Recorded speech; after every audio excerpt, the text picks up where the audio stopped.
The Clippers are coming off an unlikely playoff appearance, and this is a franchise that traditionally struggles to catch the eye of top free agents. But this summer could be much different and shape the future of the Clips for years to come.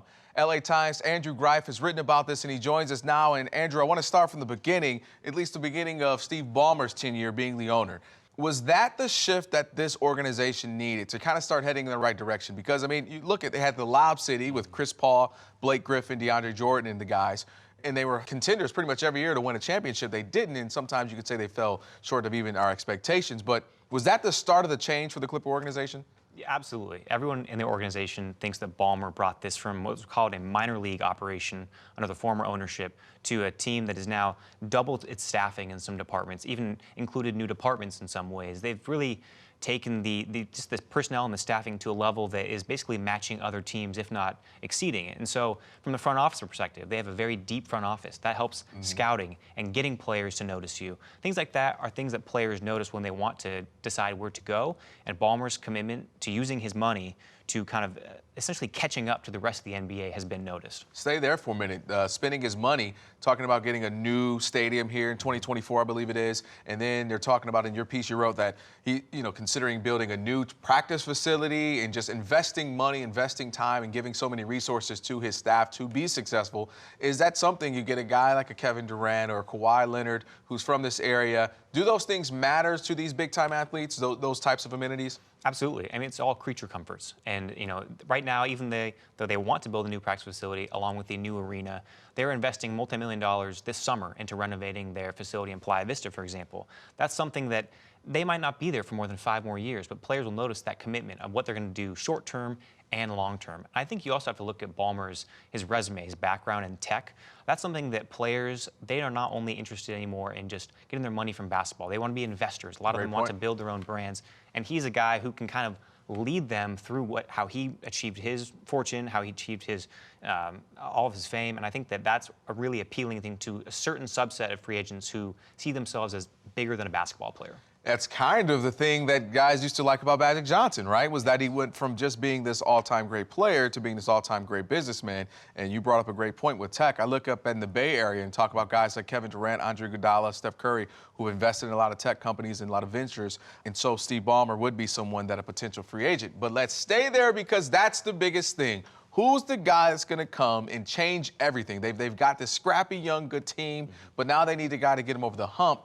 Is it Kawhi not? Kawhi Leonard? I'm saying Kawhi not. That's my new slogan there. Is it Kevin Durant? Is it someone else? Is it a Klay Thompson who's from this area? I mean, who's it going to be? I think the pie-in-the-sky vision, the ultimate would be to get Kevin Durant and Kawhi Leonard. Basketball teams are in the business of being greedy and piling up wins and championships, and that's the fastest way to do that, presumably, even in a loaded West. Whether they or not they get both guys is highly unlikely. I mean, those are two. One of those hauls is an elite free agent signing. Two is extraordinary. There's a reason why we think about the Miami Heat when they signed Dwayne Wade, Chris Bosh, LeBron James as being an extraordinary free agency summer. Right. Teams rarely do that. But I think that Kawhi Leonard is probably the person most linked to the Clippers because he's a Riverside native, bought a home in Southern California this year.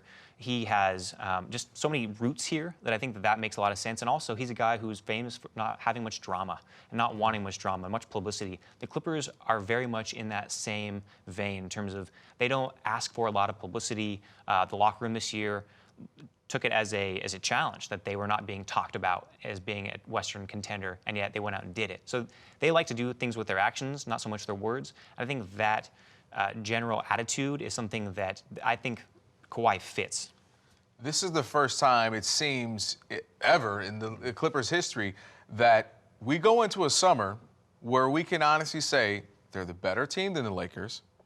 They have more money than the Lakers. They have stability when it comes from ownership to general manager to the basketball whisperer and Jerry West, who's just around, and of course, head coach, and a great head coach, and Doc Rivers. This is the first time where not only are they in better position, but it seems like they're the better fit for some of these guys. So how much does the Lakers' dysfunction really benefit the Clippers in this free agency?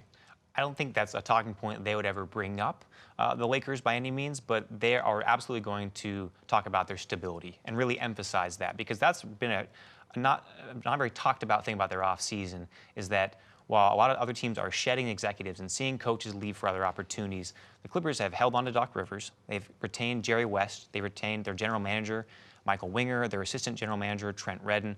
A lot of their brain trust has stayed in place when they've had opportunities, some for promotions elsewhere.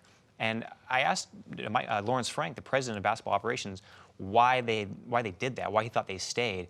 And he brought it back to the culture that Steve Ballmer has built in terms of, we are going to do everything to find an advantage. There's a salary cap for the players, but he wants to find ways to make them better in every other way. And with that, staffing out an analytics department or beefing up the medicine department, the medical, there are things that they've done in the last year that they think are competitive advantages that you will never see on the payroll sheet. Right.